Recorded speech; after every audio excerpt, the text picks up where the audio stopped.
The battle against salt has been a long-standing one in the irrigation story.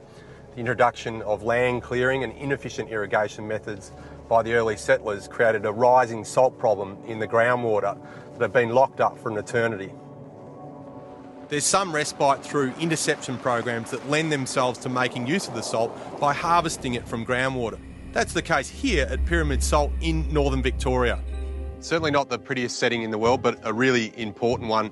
Here on Pyramid Creek, there's a whole lot of salt interception bores dotted up and down the creekdom, and it's all about taking that salt out of the system before it hits the Hattah Lakes and then on into the River Murray.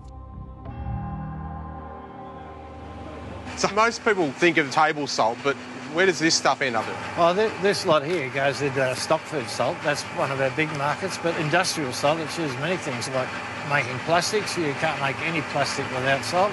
And how similar is this to sea salt? It's basically the same as sea salt, same chemical composition, except with sea salt, it's where they want to have salt in the sea, whereas here we're taking something out they don't want in the water. While salt interception schemes help to protect the environment at one end of the spectrum, at the other, we're aiming to control environmental water entitlements to get the best result. At Hattah National Park in northern Victoria, all the lakes have been receiving environmental water for a few years, and the ecological results are extraordinary, especially for river red gums and black box woodlands. All were almost terminally stressed during the drought. 7 large pumps are crucial in securing environmental rehabilitation benefits for the park's 12 lakes. The great measure of how the lakes have improved with controlled flooding in this internationally listed wetland site can be seen by the return of all sorts of creatures after the bad years of drought.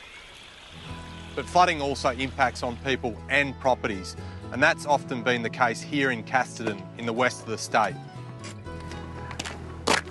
And when you stand here, you can see why. The Glenelg River, the tree line in the background here, and the floodplain spreading out all the way to the high ground, and that beautiful little town of Casterton right in the middle of that floodplain.